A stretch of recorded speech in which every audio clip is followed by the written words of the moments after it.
తలలోంచి ప్రార్థనతో ప్రారంభించుకుందాం. ప్రేమగల తండ్రి, కృపగలిగిన ప్రభా, జీవంగలిగిన ఆయన, జీవాధిపతి, నీ నామానికి స్తోత్రమయ్యా.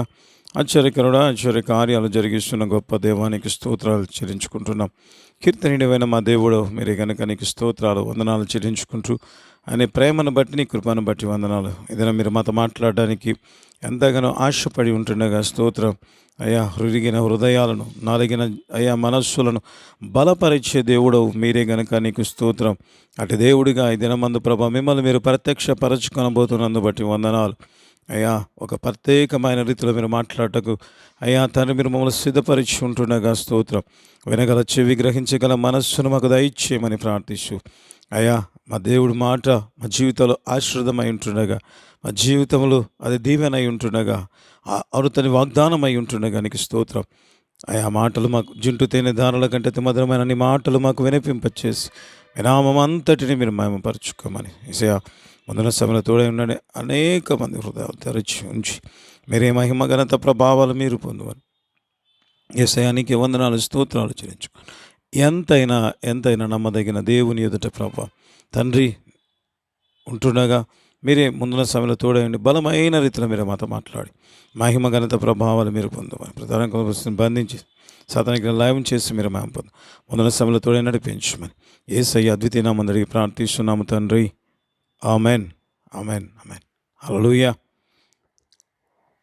చాలాసార్లు ప్రేమైన వలన అనేక మంది అనేక మాటలు మరి చెప్తూ ఉంటారు. అనేక మాటలు విశ్వాసులు మరి దేవుని బిడ్డలు వింటూ ఉంటారు. ఏమని అంటే ఒక పరిస్థితి, ఒక సమస్య వచ్చిందనుకోండి ఒకరి జీవితంలో, అప్పుడు ప్రజలు అంటూ ఉంటారు ఏమని అంటే అది పీక్ లెవెల్కి వెళ్ళిపోయి ఇక వాళ్ళ కళ్ళ ముందు లేకపోతే చూస్తున్న వారి ఎదుట ఇది హైలీ ఇంపాసిబుల్ అని అంటున్నప్పుడు నిజంగా ప్రేమైన వలన అంత నీరు గారిపోవడం ప్రారంభిస్తూ ఉంటారు.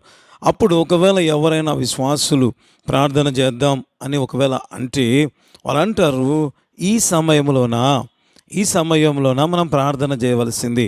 మన కళ్ళ ముందు సమస్తం కనబడుతుంది. ఏమని?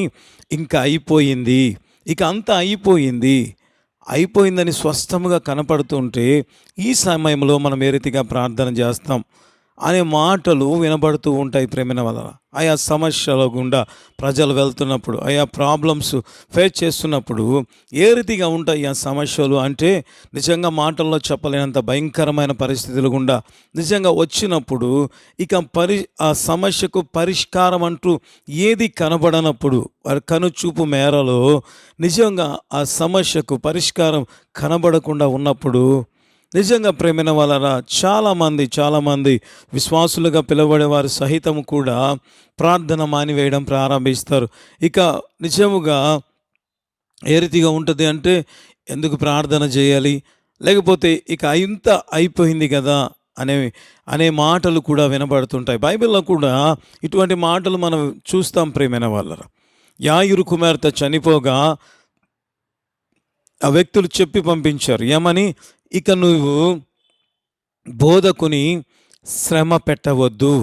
ఎందుకు అంటే అయ్యా అంతా అయిపోయింది కాబట్టి ఇక నువ్వు ప్రార్థన చేసి లేకపోతే దేవుని దగ్గర మొరపెట్టడం అవసరం లేదు. ఎందుకంటే అంతా అయిపోయింది అనే మాటలు వినబడ్డాయి. ప్రేమైన వాళ్ళ అంత మాత్రమేనా అంటే ఇశ్రాయేలుల జీవితంలో ప్రేమైన వాళ్ళ నిజంగా ఐగుప్తు నుంచి బలమైన అద్భుతాలు చూసి బయటికి వచ్చిన తర్వాత వారు ఎర్ర సముద్రముకు సమీపించినప్పుడు ఫరో సైన్యం వారి వెనక తరమడం ప్రారంభించింది. ప్రేమైన వాళ్ళ నిజంగా ఇశ్రాయేలు ఎదుట ముందు ఎర్ర సముద్రం ఉంది, వెనక ఫరో సైన్యం ఉంది. ప్రేమైన వాళ్ళ ఈ సమయంలో నిజంగా వాళ్ళు జస్ట్ మొరపెట్టారు. ఆ తర్వాత ఏం చేస్తారు? సనగడం ప్రారంభించారు. అంటే ఆ పరిస్థితి ఏం చేసింది వారి జీవితాల్లో అంటే భయాన్ని కల్పించడం ప్రారంభించింది. ఆ పరిస్థితి ఏం చేసిందంటే ఇక ప్రార్థన చేయాలనే తలంపు కూడా వారి జీవితంలో లేకుండా చేయడం ప్రారంభించింది. ఇంత గొప్ప దేవుడు కదా, ఈ రీతిగా ఏమి కనబడలేదు ప్రేమ వల్ల. ఎందుకంటే వారి ఎదుట సమస్తము క్లోజ్ అయి ఉంటున్నాయి. వారి ఎదుట ఏముంది? కేవలం మరణం మాత్రమే ఉంది. అంటే ఇక ఏ ఛాన్స్ లేదు. వెనక చూస్తే అతి భయంకరంగా ఫరో సైన్యం అంతా బయలుదేరి వస్తున్నారు. వెనక దాని దగ్గరలో ఉన్నారు. ఇక ముందు చూస్తే ప్రేమైన వాళ్ళరా ఎర్ర సముద్రమే కనబడడం ప్రారంభిస్తాం. ఇక ఆ సమయంలో ప్రార్థన చేయడానికి వాళ్ళు నిజంగా ఇష్టపడలేదు ప్రియమైన వాళ్ళరా. బైబిల్లో మాటలు రాయబడ్డాయి. వాళ్ళు దేవుని ఎదుట లేకపోతే మోషేకి వ్యతిరేకంగా, దేవునికి వ్యతిరేకంగా మాట్లాడినట్లుగా మనం చూడడం ప్రారంభిస్తాం. అయితే అనేక సార్లు ఇటువంటి పరిస్థితులు, అంటే పరిస్థితి అంత బీభత్సంగా ఉంది అంటే ఏమీ సోర్సే లేదు, ప్రార్థన చేయడానికి ఏ ఒక్క ఛాన్స్ కూడా లేదు. అంటే వారి భాషలో ప్రేమైన వాళ్ళు ఇంకేముంది, అంత మన కళ్ళ ఎదుటే కనబడుతుంది, ఇక మనం ప్రేయర్ చేసి ఏం ప్రయోజనం అనేది అక్కడ ప్రజల ఒక ఒపీనియన్. అయితే ఎటువంటి సమయంలో అతి భయంకరంగా వారి కళ్ళ ముంద ఏ నిరీక్షణ లేనప్పుడు, లేకపోతే ఏ ద్వారము అస్సలు వారికి అనుకూలంగా ఫేవర్గా ఏది లేనప్పుడు కూడా, ఒకవేళ ప్రజలు ప్రార్థన ఇన్ని మాటలు వినబడుతున్న కొంతమంది విశ్వాసులు, లేకపోతే దేవుని యందు నమ్మిక ఉంచిన వారు నిజంగా ఒకవేళ ప్రార్థన చేస్తే ఆ పరిస్థితులు కూడా ప్రార్థన చేస్తే ప్రేమైన వాళ్ళ హల్లెలూయా, దేవుడు ఏం మాట్లాడతాడు? మనుషులు అంటారు ఈ సమయంలో ఇక ప్రార్థన అవసరం లేదు అని. మనుషులు అంటారు ఇక ప్రార్థన చేయడం ఒకవేళ నాకు అనిపిస్తుంది ఇక ఎందుకులే అంతా అయిపోయింది అంటే, ఒకవేళ ఆ సమయంలో కూడా అటువంటి భయంకరమైన పరిస్థితిలో కూడా ప్రార్థన చేస్తే ప్రభువా నువ్వు చెప్పే మాట ఏ రీతిగా ఉంటుంది, నువ్వు చెప్పే మాట ఎంత బలమైన రీతిగా ఉంటుంది అని మనం ఆలోచిస్తే ప్రేమైన వాళ్ళరా, ఈరోజు దేవుడు మనతో అటువంటి భయంకరమైన పరిస్థితుల్లో ప్రార్థన చేస్తున్న వ్యక్తులతో ఈరోజు ప్రభు ఒక ప్రత్యేకమైన రీతిలో మాట్లాడబోతున్నాడు. హల్లెలూయా. ఒక గొప్ప వాగ్దానాన్ని అటువంటి వ్యక్తులకు దేవుడు, ఈ వాక్యం చూస్తున్న అటువంటి ప్రార్థన యోధులకు దేవుడు ఇస్తున్న ఒక ప్రత్యేకమైన వాగ్దానాన్ని ఇప్పుడు మనం బైబిల్ గ్రంథంలో చూడడం ప్రారంభిస్తాం. హల్లెలూయా. యెషయా గ్రంథము 38వ అధ్యాయము 5వ వచనాన్ని మనం చూడడం ప్రారంభిద్దాం. యెషయా గ్రంథము 38వ అధ్యాయము 5వ వచనాన్ని లాస్ట్ లైన్ చదువుకుందాం. నీవు కన్నీళ్లు విడుచుట చూచితిని, నీ ప్రార్థన నేను అంగీకరించి ఉన్నాను. ఎవరితో దేవుడి మాట చెప్తున్నాడు? నువ్వు కన్నీరు విడుచుట నేను చూచితిని, నీ ప్రార్థన నేను అంగీకరించి ఉన్నాను. ఎవరితో దేవుడి మాట చెప్తున్నాడు అంటే, నిజంగా ప్రేమైన వాళ్ళరా, హిజ్కియా మరణం అవుతావు అని ఆ ముందు వచనాల్లో కూడా మనం చదవడం ప్రారంభిద్దాం. యెషయా గ్రంథము 38వ అధ్యాయము 1 నుంచి 3 వరకు ఉంటున్న దేవుని వాక్యాన్ని చదవడం ప్రారంభిద్దాం.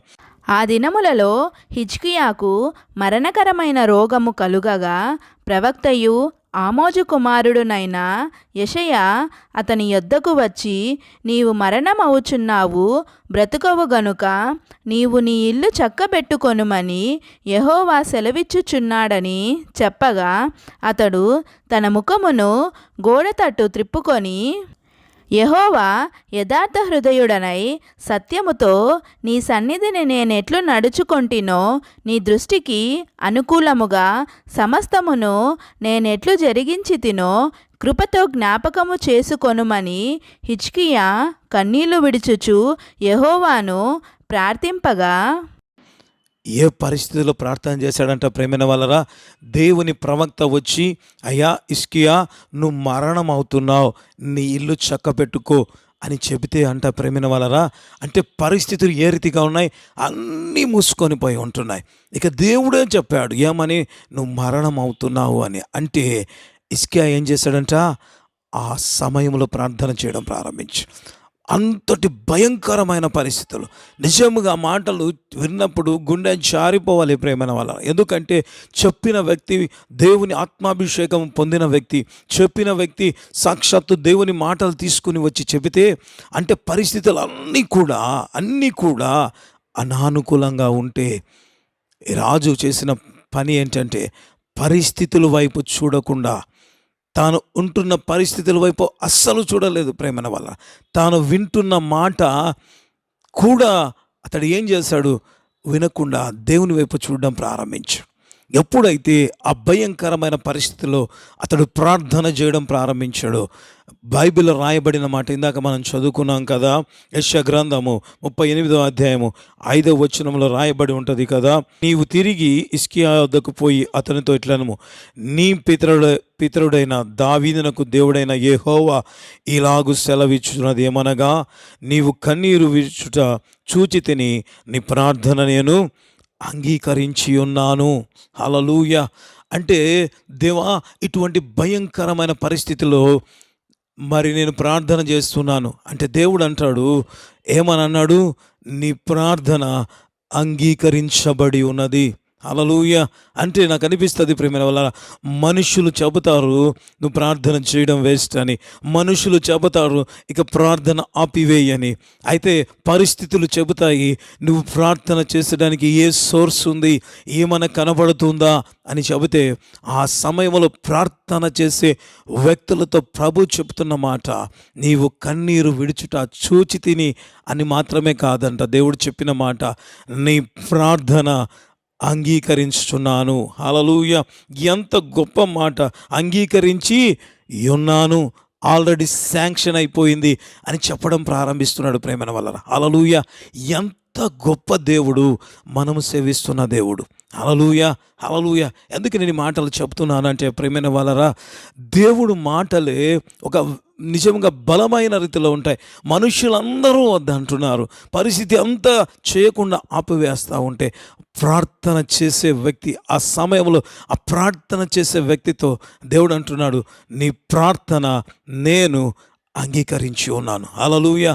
ఏ అంశము నిమిత్తమైతే, ఏ ఆశీర్వాదం కోసమైతే, ఏ పరిస్థితి కోసమైతే నువ్వు ప్రార్థన చేస్తున్నావో, దేవుడు చెబుతున్న మాట, నీ ప్రార్థన అంగీకరించబడింది.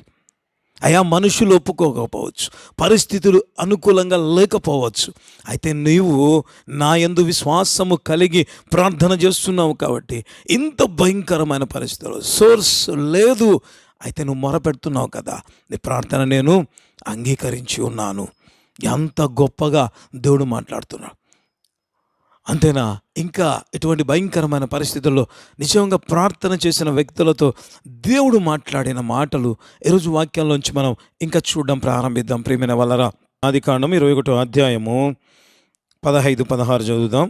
ఆ తిత్తిలోని నీళ్లు అయిపోయిన తరువాత ఆమె ఒక పొద కింద ఆ చిన్నవాని పడవేసి, ఈ పిల్లవాని చావు నేను చూడలేనని అనుకొని వింటి వేత దూరము వెళ్ళి అతనికెదురుగా కూర్చుండెను. ఆమె ఎదురుగా కూర్చుండి ఎలుగెత్తి ఏడ్చెను. ఇక్కడ చూస్తే హాగరు ఇష్మాయిల జీవితాన్ని మనం చూడడం ప్రారంభిస్తాం ప్రేమైన వాళ్ళరా. ఇక్కడ చూస్తే హాగరును ఇష్మాయేలు బయటకు వచ్చారు, ఒక అరణ్యములో ఉన్నారు. బైబిల్ రాయబడింది, ఆ తిత్తిలోని నీళ్ళు అయిపోయాయంట ప్రేమైన వాళ్ళరా. ఇక ఏమో తిత్తిలో నీళ్ళు అయిపోగా ఇక ఏం చేసింది హాగరు, నిజంగా ప్రేమైన వాళ్ళరా, ఇక నాకు అనిపిస్తుంది ఆమె నీళ్లు తెచ్చే సోర్స్ ఎక్కడా లేదు. కాబట్టి ఆమె అనుకునేది, ఈ పిల్లవాని చావు నేను చూడలేననుకొని ఆమె ఆ పిల్లవాని ఒక పొద కింద వేసి వేటి వేతంత దూరం అతనికి ఎదురుగా వెళ్ళి కూర్చొని ఏడవడం ప్రారంభించింది ప్రేమైన వాళ్ళ. అమ్మా హాగరు, ఎందుకు ఏడుస్తున్నావు అని ఒకవేళ మనం అడిగితే ఆమె చెప్పే మాట ఏ రీతిగా ఉంటుంది అంటే ప్రేమైన వాళ్ళరా, అయ్యా నా కుమారుడు నా కళ్ళ ఎదుట చచ్చిపోవడానికి సిద్ధముగా ఉన్నాడు, నా కుమారుడు నా కళ్ళ ఎదుట చచ్చిపోవడానికి సిద్ధంగా ఉన్నాడు, ఇక నేను ఏమీ చేయలేను. ఈ అరణ్యములో నీళ్ళు ఎక్కడా లేవు, ఒకవేళ ఉంటే, ఒకవేళ నాకు అనిపిస్తుంది ఆమె తేగలిగితే ఆమె తెచ్చేది ప్రేమైన వాళ్ళరా. ఆమె తేలేదు కాబట్టి ఇక పరిస్థితి ఎంత దూరం వెళ్ళిపోయింది అంటే, ఇక కొద్దిసేపట్లో ఆ పిల్లవాడు చచ్చిపోతాడు. కాబట్టి ఆమె అనుకునేది, ఈ పిల్లవాని చావు నేను చూడలేను అని అనుకొని వేటివేతంత దూరం వెళ్ళి, బైబిల్లో రాయబడిన మాట ఏమనంటే ఆమె కూర్చొని ఏడవడం ప్రారంభించి, ఏ మాత్రం సోర్స్ ఉన్నా తల్లి తన కుమారుని బ్రతికించుకోవడానికే ప్రయత్నం చేస్తుంది ప్రేమ వల్ల. సోర్సు లేదు, ఇక ఏమీ చేయలేదు, సోర్సు లేదు, ఆమె చేతులు ఏమీ లేదు. కాబట్టి ఏం చేసింది, కూర్చొని ఏడవడం ప్రారంభించింది. ఇక ఏమి నేను చేయలేను, ఆమె చూడలేను అనుకుంటూ ఉంది, అయితే కూడా ఆమె ఎదురుగా కూర్చొని ఏడవడం ప్రారంభించింది. ఇక ఏమీ నేను చేయలేను. ఈ స్థితిలో అంత పరిస్థితి అంత ఎట్లా ఉంది, మెచ్యూర్డ్గా ఉన్న తల్లి నిజముగా ఆమెకు దేవుని గురించి తెలుసు. మీరు అనొచ్చు, ఎట్లా తెలుసు అని చెప్తారు బ్రదర్ అని. ఆమె నిజంగా బైబిల్ గ్రంథంలో రాయబడింది, దేవునితో ఆమె అనుభవం కలిగి ఉన్నది. ఆ ముందుగా వచనాలలో అధ్యాయంలో మనం చూస్తే ఆమె గర్భవతి అయినప్పుడు పారిపోయినప్పుడు దేవదూత వచ్చి ఆమెతో మాట్లాడింది. ప్రేమైన వాళ్ళ ఆమె జీవితంలో ఒక అద్భుతం చూసింది. సో అంత అద్భుతం పొందిన ఆ వ్యక్తి జీవితంలో కూడా ఏ రీతిగా ఉంది, సమస్య వస్తే అయ్యా ఇక ఏ సోర్స్ లేదు అంటే, నిజంగా తల్లి ఒక కుమారునికి తల్లిగా ఉంది. ఆమె మామూలుగా అయితే అందరి మామూలుగా అంటే ఆ పిల్లవాడి కంటే ఆమె మెచ్యూరిటీ ప్రేమ వల్ల, కానీ ఆమె ఏం చేస్తూ ఉంది, పిల్లవాని పొద దగ్గర వేసి ఏడవడం ప్రారంభించింది. ఈ పిల్లవాని చావు నేను చూడలేననుకొని. అంటే ఎందుకు నేను మాటలు ఆ రీతిగా చెప్తున్నాను అంటే, ఆమెలో ఏ సోర్స్ ఉన్నా, ఆమె దగ్గర ఏ సోర్స్ ఉన్నా, ఆమె కాపాడే రిసోర్స్ ఏదైనా ఉంటే ఖచ్చితంగా ఆమె తన కుమారుని రక్షించుకునేది. అయితే ఏ సోర్సు లేదు కాబట్టి ఆమె ఏడవడం ప్రారంభించింది. ఇక నేనేమీ చేయలేను, నేను ఒక నిస్సహాయ స్థితిలో ఉంటున్నాను అని ఆమె ఏడవడం ప్రారంభించింది. అయితే ప్రేమైన వాళ్ళరా, ఇటువంటి ఒక భయంకరమైన పరిస్థితిలో ఆ చిన్నవాడు ఏం చేశాడో కూడా మనం చూడడం ప్రారంభిద్దాం. అదే ఆదికాండము 21వ అధ్యాయము 17వ వచనాన్ని మనం చదువుకుందాం. ఆదికాండము 21వ అధ్యాయము 17వ వచనాన్ని చదువుకుందాం. దేవుడు ఆ చిన్నవాని మొరను వినెను. అప్పుడు దేవుని దూత ఆకాశము నుండి హాగరును పిలిచి, హాగరు, నీకేమి వచ్చినది? భయపడకుము. ఆ చిన్నవాడున్న చోట దేవుడు వాని స్వరము వినియున్నాడు. హల్లెలూయా, హల్లెలూయా. ఎందుకంటే ప్రేమైన వాళ్ళరా, ఎంతో మ్యాచ్యూర్గా ఉన్న ఆమె చూసింది ఇక ఏం సోర్స్ లేదు కాబట్టి నా కుమారుడు చచ్చిపోతాడు అని ఆమె ఫిక్స్ అయిపోయింది. ఆమె కళ్ళ ముందు ఏ రిసోర్సెస్ లేదు. అయితే ఆ చిన్నవాడు ఆ భయంకరమైన పరిస్థితిలో, అటువంటి ఇంకా చావు కొద్ది గంటల్లో వస్తుంది అన్న పరిస్థితుల్లో ఆ చిన్నవాడు చేసిన పని ఏంటంటే ప్రార్థన చేయడం ప్రారంభించాడు. అందుకే బైబిల్లో రాయబడింది కదా, దేవుడు ఆ చిన్నవాని మొర విని అని బైబిల్లో ఉంటుంది. వెంటనే దేవుడు సాగర్తో మాట్లాడినట్లుగా మనం చూడడం ప్రారంభిస్తాం. అంటే పరిస్థితి అంతా అనుకూలంగా ఉంది. అయితే ఆ వ్యక్తి ఏం చేస్తున్నాడు, చిన్నవాడు ప్రార్థన చేయడం ప్రారంభించాడు. పరిస్థితి ఏమాత్రం అనుకూలంగా లేదు, పరిస్థితి మొత్తం విభిన్నంగా ఉంది. అసలు ఇక కొన్ని గంటల్లో చచ్చిపోబోతాడు అంటే దేవుని దగ్గర ఆ వ్యక్తి చేసిన ప్రార్థన, అంటే పరిస్థితులు అన్నీ అనానుకూలంగా ఉన్నాయి. అయితే ఆ వ్యక్తి ప్రార్థన చేశాడు. తద్వారా ఏం జరిగింది, 17వ వచనంలో మనం చూసాం కదా, దేవుడు అంటాడు ఆ చిన్నవాని మొర దేవుడు విన్నాడంట. తద్వారా ఏం జరిగింది, ఆ వ్యక్తి జీవితంలో అద్భుతం పొందడం ప్రారంభించాడు. ప్రేమైన వల్ల అద్భుతం పొందడం ప్రారంభించాడు. ఆ తర్వాత 18వ వచనంలో మనం చూస్తాం, దేవుడు హాగరుతో మాట్లాడి ఆ ప్రార్థనకు జవాబిచ్చి నీళ్ళనిచ్చి అతని గొప్ప జీవనం చేశానని బైబిల్లో ఉండడం ప్రారంభం. అంటే నేను ఏం చెప్తున్నా అంటే, పరిస్థితులు అన్నీ కూడా కనబడడానికి కనుచూపు మేరలో ఎక్కడా కూడా సోర్సే లేదు.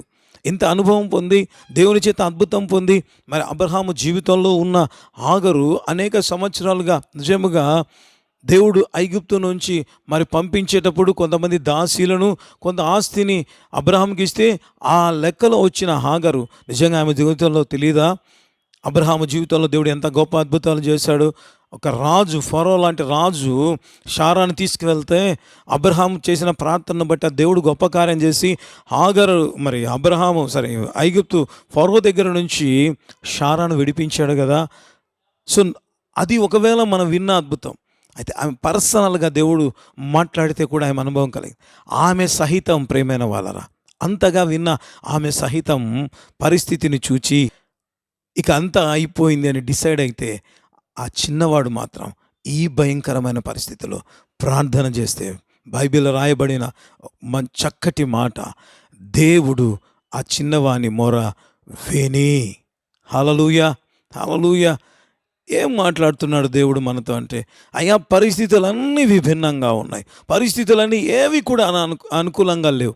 అయితే ఆ సమయంలో మీరు నాకు ప్రార్థన చేస్తే, ఒకవేళ మనం ప్రార్థన చేసేవారిగా ఉంటే దేవుడు చెప్పే మాట, నీ ప్రార్థన అంగీకరించబడి ఉన్నది అని చెప్పడమే కాకుండా, నీ మొర వినబడింది అన్న మాటే కాకుండా, వారి జీవితంలో దేవుడు గొప్ప కార్యం చేసినట్లుగా మనం బైబిల్ గ్రంథంలో చూడడం ప్రారంభిస్తాం.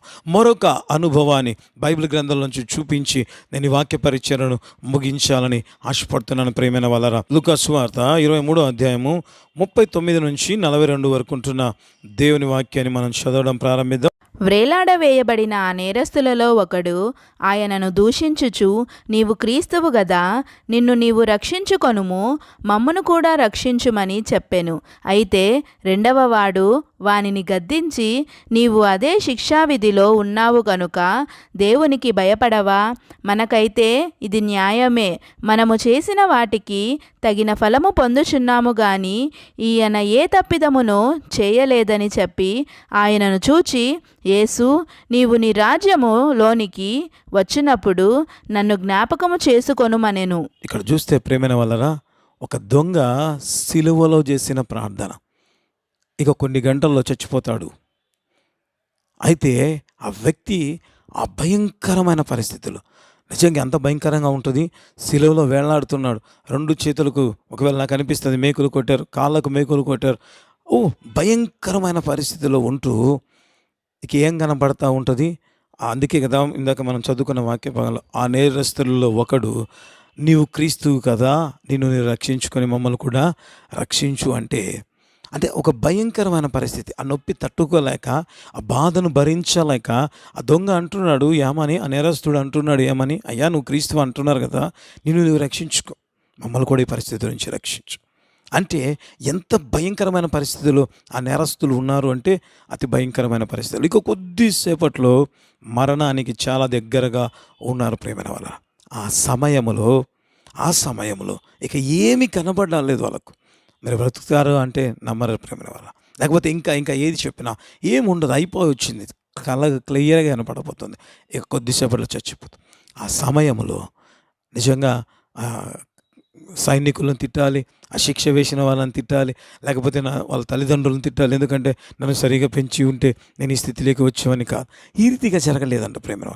అంత భయంకరమైన పరిస్థితిలో ఉంటే ఆ దొంగ ఒక మాట ప్రార్థన చేసినట్లుగా మనం బైబిల్లో చూడడం ప్రారంభిస్తాం. అయ్యా, నీవు నీ రాజ్యంలో వచ్చినప్పుడు నన్ను నువ్వు జ్ఞాపకం చేసుకోను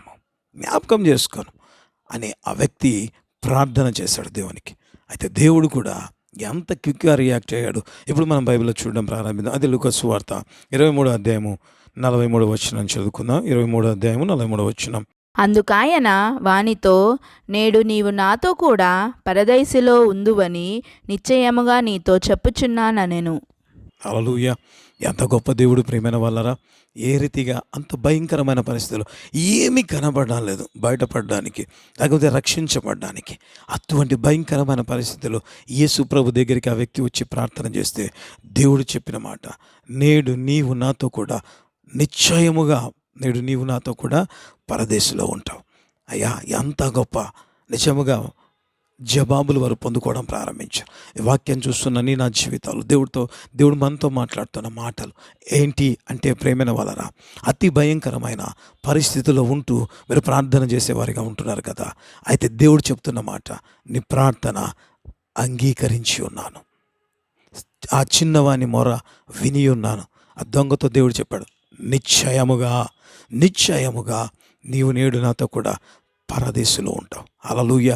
మరి ఈ పరిస్థితులు కూడా భయంకరమైన పరిస్థితుల్లో నువ్వు ప్రార్థన చేసే వ్యక్తిగా ఉన్నావా? దేవుని దగ్గర మొరపెట్టే వ్యక్తిగా ఉంటున్నావా? ప్రజలు అంటున్నారు, ఒకవేళ నేను చూసి గేలు చేస్తున్నారు, అయ్యే ఇంకా ప్రార్థన ఏంటి, అంత అయిపోయింది కదా, ఎవ్రీథింగ్ ఈజ్ క్లోజ్, ఈ సమయంలో ప్రార్థన అవసరమా అని ఒకవేళ అంటే దేవుడు అంటాడు, నో, ఆ సమయంలో ప్రార్థన చేస్తున్న ప్రతి వ్యక్తితో కూడా దేవుడు చెప్తున్న మాట, నీ ప్రార్థన అంగీకరించబడి ఉన్నది. హల్లెలూయా! దేవుడు చెప్తున్న మాట, నీ ప్రార్థన అంగీకరించబడి ఉన్నది. సో దేవుడు చెప్తున్న మాట, నిశ్చయముగా నీవు నాతో కూడా పరదేశంలో ఉంటావు అంటే దేవుడు చెప్తున్న మాట అంతే, నెరవేర్చబడి ఉన్నది. నువ్వు ఏమైతే ఈ అననుకూల పరిస్థితుల్లో ప్రార్థనలు చేస్తున్నావో వాటన్నిటి విషయంలో 3 సందర్భాలు చూసాం. 3 సందర్భాల్లో దేవుడు అద్భుతాలు చేయడం ఏమాత్రం సోర్స్ ఉందా, ఏమాత్రమైన నిరీక్షణ ఉందా? లేదు ప్రియమైన వాళ్ళరా. అయితే వారు ఆ పరిస్థితిలో కూడా వారు చేసిన ప్రార్థనను బట్టి దేవుడు ఏం చేశాడు, వారి ప్రార్థన ఆలకించి వారు అడిగిన ఆశీర్వాదం, లేకపోతే ప్రజలు అన్నారు క్లోజ్డ్, వారు ప్రార్థన చేశారు, దేవుడు డోర్స్ ఓపెన్ చేసి వారి జీవితాలు అద్భుతాలు చేశారు. అదే దేవుడు మన జీవితంలో కూడా అటు అద్భుతాలు చేయడానికి సిద్ధముగా ఉన్నాడు. దేవుడు చెప్తున్న మాట ఏమని అంటే, మీ ప్రార్థన, నేను ఇటువంటి భయంకర పరిస్థితులు మీరు ప్రార్థన చేస్తున్నారా, మీ ప్రార్థన అంగీకరించబడి ఉన్నది. హల్లెలూయా. తలలో వంచి వాటి గొప్ప కార్యాలు చేయడానికి ప్రభు సిద్ధంగా ఉంటుండగా తలలో వంచి ప్రార్థన చేసుకోవడం ప్రారంభిద్దాం. ప్రేమ గల తండ్రి, కృప కలిగిన ప్రభా, జీవం కలిగిన నా జీవాధిపతి, బలమైన ఘనమైన నామానికి స్తోత్రాలు, వందనాలు. ఆశ్చర్యకరుడా, ఆశ్చర్య కార్యాలు చూసి గొప్ప దేవానికి స్తోత్రం చెల్లిస్తున్నాం. ఇది వాక్యం ద్వారా మీరు మాతో మాట్లాడినందు బట్టి వందనాలు నాయన. అయ్యా, పరిస్థితులన్నీ మాకు అనుకూలంగా ఉన్నప్పుడు, వ్యతిరేకంగా ఉన్నప్పుడు అయ్యా, నిజముగా ప్రభువ కనుచూపు మేరలు అయ్యా, ఏదైనా జరుగుతుందా, ఏదైనా అద్భుతం జరుగుతుందా అయ్యా, జరగడానికి సోర్సు లేదని ప్రజలు చెప్తున్నారు. అయ్యా, మా కళ్ళు చూస్తున్నాయి. అయితే తండ్రి, అటువంటి సమయంలో ప్రార్థన చేసిన వారి జీవితాల్లో మీరు చేసిన అద్భుతాలను గురించి ధ్యానించడానికి మీరు ఇచ్చిన కృపకై వందనాలు, స్తోత్రాలు చెల్లించుకుంటున్నాం ప్రభువా. తండ్రి, ఈ రీతిగా ఎంతమంది అయితే ప్రార్థన చేస్తున్నారో, ఎంతమంది అయితే మొరపెడుతున్నారో, ప్రజలంతా అయిపోయింది అని ఎగతాళి చేస్తూ గేలి చేస్తుండగా కూడా అయ్యా, నీ యందు విశ్వాసముతో నమ్మికతో ప్రార్థన చేస్తున్న ప్రతి బిడ్డలు జీవితంలో ప్రభా మీరు అద్భుతాలు చేయబోతున్నారు నాయన. ఆశ్చర్య కార్యాలు జరిగించబోతున్నారు నాయన. వింతలు, సూచక క్రియలు, మహత్కార్యములు అయ్యా మీరు జరిగించబోతున్నందు బట్టి నీకు వందనాలు, స్తోత్రాలు చెల్లించుకుని ఒక్కొక్కరిని దర్శించండి పరిశుద్ధాత్మదేవ. ఓ బలమైన రీతిలో ఒక్కొక్కరిని మీరు దర్శించు నాయన.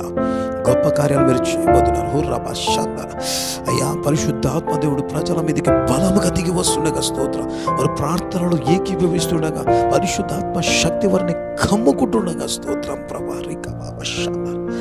గొప్ప కార్యాలు మీరు జరిగించండి నాయన. గొప్ప కార్యాలు మీరే జరిగించండి నాయన. గొప్ప కార్యాలు మీరే జరిగించండి నాయన. నీ గొప్ప కార్యాలు జరిగించి మహిమ ఘనత ప్రభావాలు మీరు పొందుమని అయ్యా, గొప్ప అద్భుతాలు అయ్యా జరిగించండి ప్రభువా, జరిగించుమని ప్రార్థించి మైటీ మిరకల్స్ మీరే జరిగించి మీ నామం అంతటిని మీరు మహిమపరచు.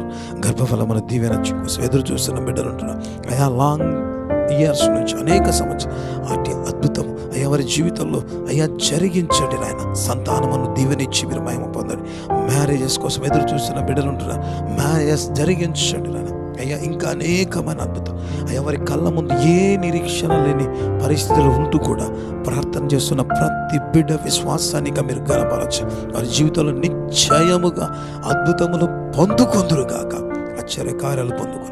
వ్యాధిగ్రస్తులు ఉంటున్నారు, అనేక సంవత్సరాల నుంచి బాధపడుతూ అయినా కూడా నీ దగ్గర మొరపెడుతున్నారు నాయన. నా జీవితంలో యేసుప్రభు అద్భుతం చేస్తాడు. అటు వారందరి జీవితాలు అద్భుతాలు జరిగించి మీరు మహిమ పొందరు. మరొక్కసారి సంతానం గర్భ ఫలమును బహుమానం ఇచ్చి మీరు మహిమ ఈ పరిచయను అయ్యా సహకరిస్తున్న ప్రతి బిడ్డను దీవించి ఆస్వాదించి వారి జీవితాలు అద్భుతాలు వచ్చి ఎంతమంది అయితే ప్రార్థన వారందరి జీవితంలో గొప్ప కార్యాలు వచ్చి యేసు నామములో ప్రతి అడ్డంకు తొలగిపోవును గాక. అద్భుతములు మీరే జరిగించి మహిమ ఘనత ప్రభావాలు మీరు పొందుమని ప్రార్థిస్తున్నాయినా. నీ గొప్ప కార్యాలు జరిగించుమని విషయానికి వందనాలు. ప్రతి ఆశీర్వాదం ఏ దానికోసం పడుతున్నారు అన్ని ఆశీర్వాదాలు మీరే ఇచ్చి మహిమ పొందుమని. పోగొట్టుకున్న ఆశీర్వాదాలు సహితం నాయన వారి జీవితాలకు వచ్చి కృప చూపించి అనేకులు సాక్ష్యం చెప్పుట కృప చూపించి అనేక మంది కార్యక్రమాలు దీవించబడ్డ కృప అనేక మందికి షేర్ చేయడానికి కూడా కృప చూపించి గొప్ప అద్భుతాలు మీరే జరిగించి పరిశుద్ధాత్మ కోసం ఎదురు చూస్తున్న బిడ్డల మీద ఆత్మాభిషేకం కుమరించండి. భాషల వరం కోసం ఎదురు చూస్తున్న భాషల వరం అనుగ్రహించండి. ఏదైతే ఆశ అన్ని అనుగ్రహించి ఆర్థికంగా అద్భుతాలు చేయండి. Life settle, marriage, everything. నేను కుటుంబాల రక్షణ కోసం ఎదురు చూస్తుండే కుటుంబాల రక్షణ కార్యం మీరే జరిగించి మేము వాళ్ళతో నింపి మీరు మేము గొప్ప సేవ జరిగించడం ఏ అవసరం తండ్రి తీర్చి మీరు సమస్తమైన నీకు చెల్లిస్తాం. అన్ని అద్భుతాలు చేసి మేము యేసు నామములో ప్రార్థిస్తున్నాము తండ్రి. ఆమేన్.